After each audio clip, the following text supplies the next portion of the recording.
Alright, so I thought I would just go through how to disassemble the front face of these drawers because, again, another rather confusing aspect was exactly how to get these off. So, we have here our mechanisms where the drawer face clips into. Now,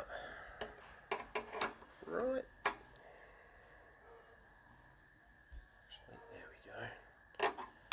right there, we can see a slightly concealed Phillips head screwdriver insert. Now, right, that part that's concealing that is a spring-loaded flap. Now, pushing the Phillips head screwdriver into there then allows you to unscrew that, and voila, we have a disconnected drawer face.